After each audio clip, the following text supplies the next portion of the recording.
Now this morning I'm joined by Dr. Rasha Kelej, who is the CEO of Merck Foundation. Merck, more than a mother. Very good morning to you, Doctor. Good morning to you. Thank you very much for being here. I will start by asking, I must admit I didn't know how much stigma there was attached. And the video we played is just a short bit. Yes. But women tell their stories of how they have been in abusive marriages for 10 or more years because they have failed to have a child, and unfortunately they have nowhere to go. So I'll start by asking you, why did you start this? What inspired you, a lady from the Middle East, to do something for sub-Saharan Africa? Yes, exactly. I am also from Egypt, which is also Africa. So when I was doing the diabetes and cancer awareness community meetings in different countries in Africa and rural areas of Africa, I was speaking to women and I said, you have to take care of your life and lifestyle, eat healthy. Why you have diabetes and you can walk, it's a rural place. They told me because of pressure and the stress we have faced in our life because we are infertile. And then they start to tell me about the horrible stories they are facing every day, the stigma, discrimination, psychological and physical violence from their husbands and in-laws because they cannot have children. So I started to dig in deep in this problem, and I find many facts that we can really act and change this culture.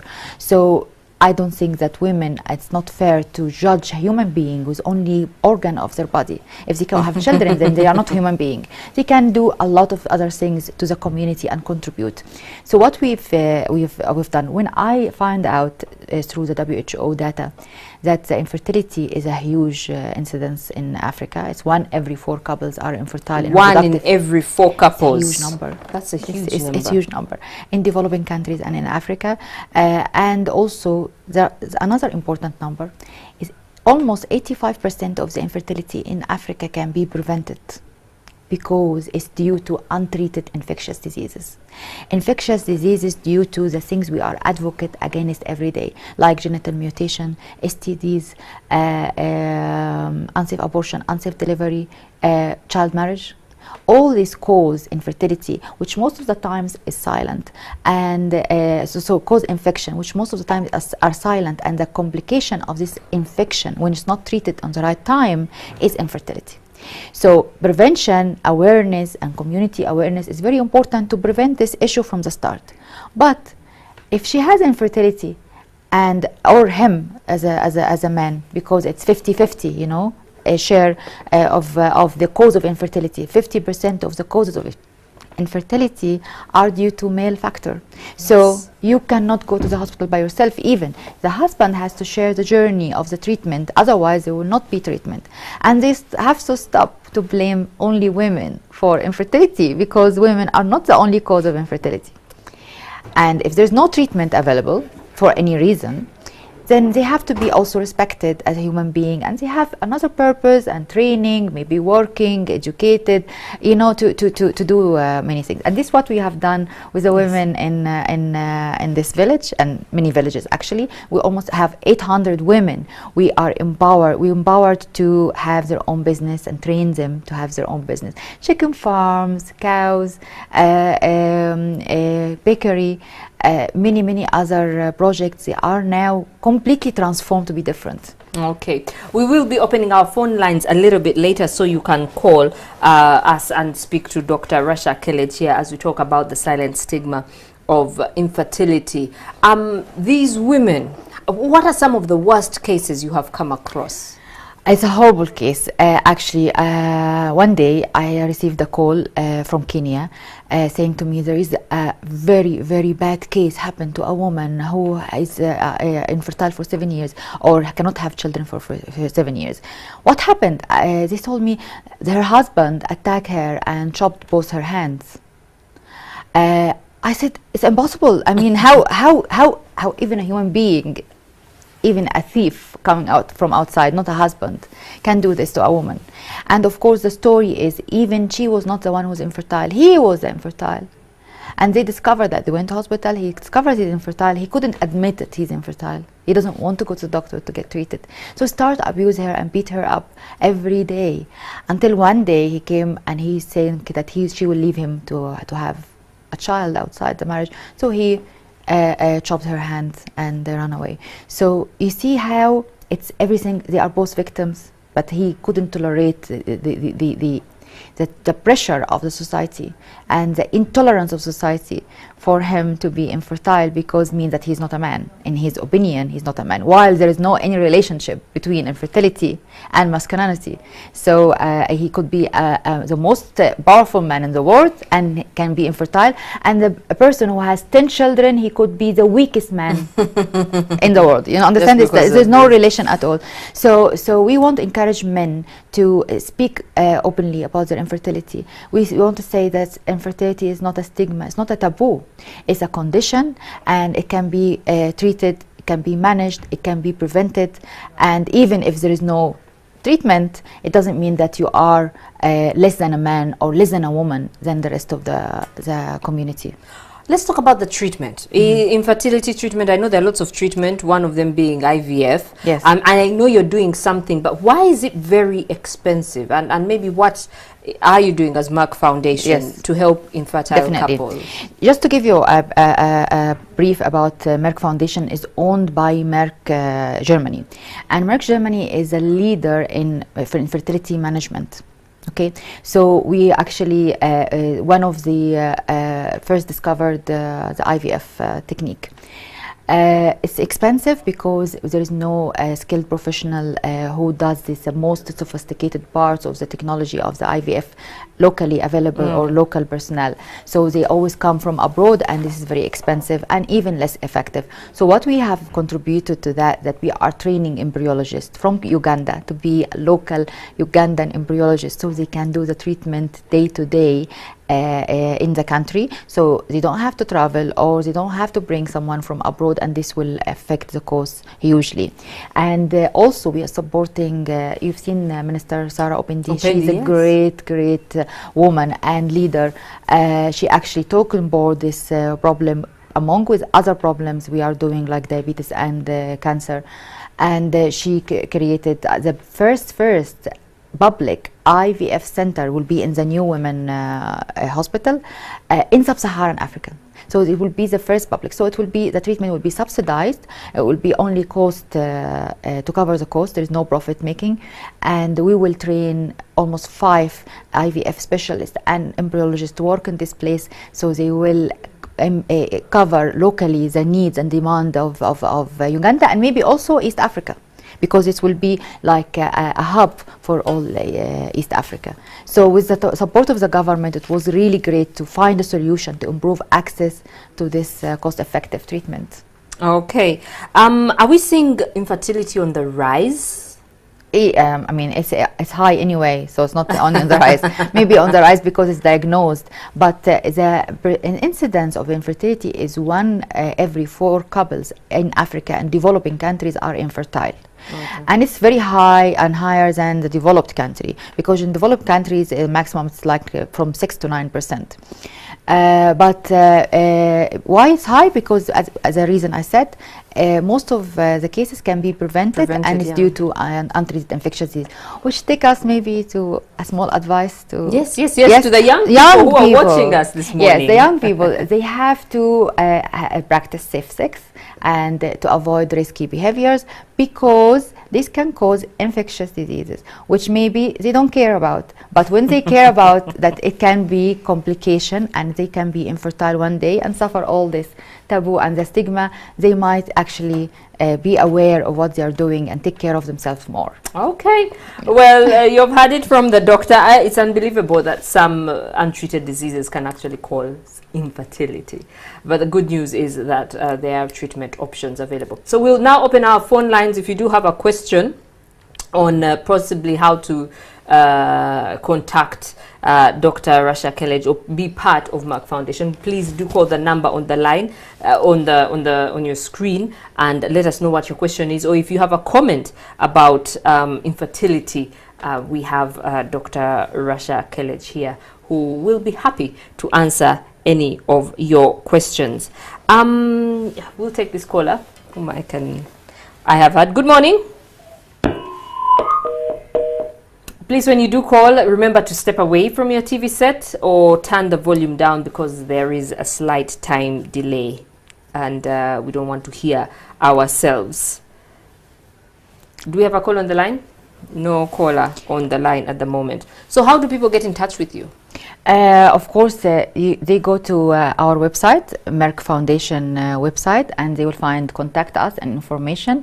And they also, if they want to submit their stories about infertility, there's also submit your stories, and if you want to ask for help or support or anything from Merck More Than a Mother, which is part of Merck Foundation, you will find this email directly. But also, I mean, if the team can we'll put your details up. Yes. Merck Foundation is spelled M-E-R-C-K. Yes. M-E-R-C-K Foundation. Okay. We'll have and it can be up in my business card when I give him. It's a website. Yes. But also we have a very important thing is the media awards. Recognition. Yeah. Let's first take this call before we talk about the media awards. Good morning. Good morning. You're live on Morning at NTV. Good morning to you. Yes. Please go ahead with your question or comment. I'm calling from Balala. I'm called Apollo. Yes, Apollo. I've stayed with my wife for 4 years, and we tested. They said we are all okay to have a child, but up to now we've been in marriage for 7 years now. We don't have a kid. I don't know what could be the problem, and how she can advise us. Okay. Thank you very much. Yes, please go ahead. So I want to ask him if he went to the doctor. Yeah, he said they went to the doctor and they said they're both fine. We're both fine. Then I think it's a matter of time, or it's a matter of going to other doctor. Okay. So I mean, maybe you can check more, and I advise him to go to some of the doctors of specialized in fertility in Kampala. I don't know the area he said it's in Kampala or not. No, he's not. He's from Bara. It's a district about yes, 200 kilometers from 200 Kampala. kilometers. If he can make a small visit to one of the doctors, maybe in Malago Hospital in Kampala, who's the gynecologist or responsible for infertility, then he can diagnose little bit how can it be done. There is a certain techniques he can speed up the infertility if they don't have any problems, called the IUI, but this has to be explained by the doctors. So they focus little bit the sperms in a way, centrifugation, and they inject it directly to the woman without even any IVF or anything. It's a very simple technique, but it's speed up the possibility and probability of having, you know, the fertilization in with the normal with the natural way, in case there is no reason for both of them to have any kind of infertility or hormonal disturbance. Okay, thank you very much. Good morning. Please let us know your name, question or comment for Dr. Rasha Kelej.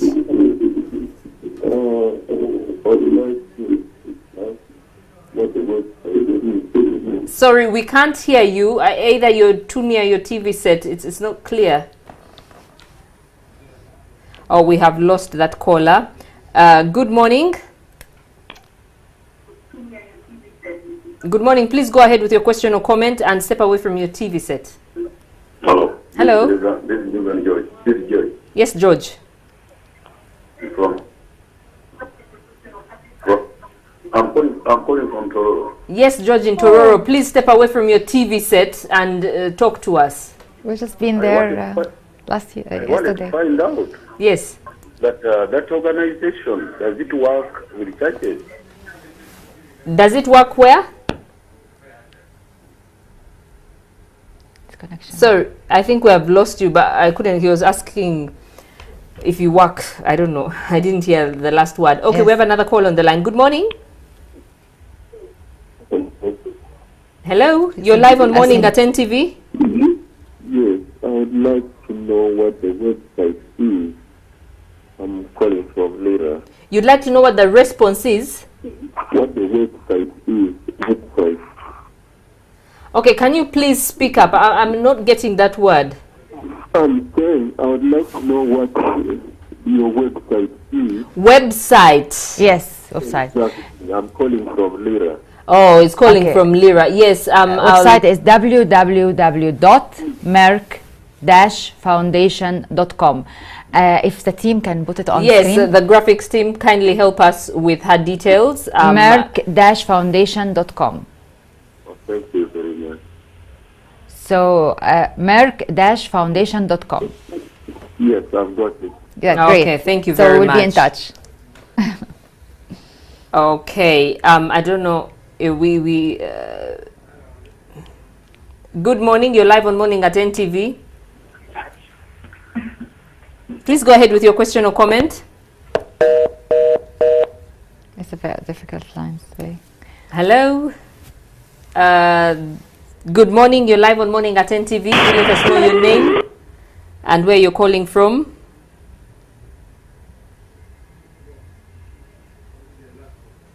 Okay, this will be our final caller.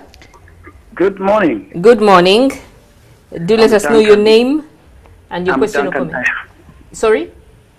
Sorry, I'm Duncan Ahijika. I run an organization in Bombo. Yes, Duncan. One of the domestic violence issues that I experience in Bombo, Yes.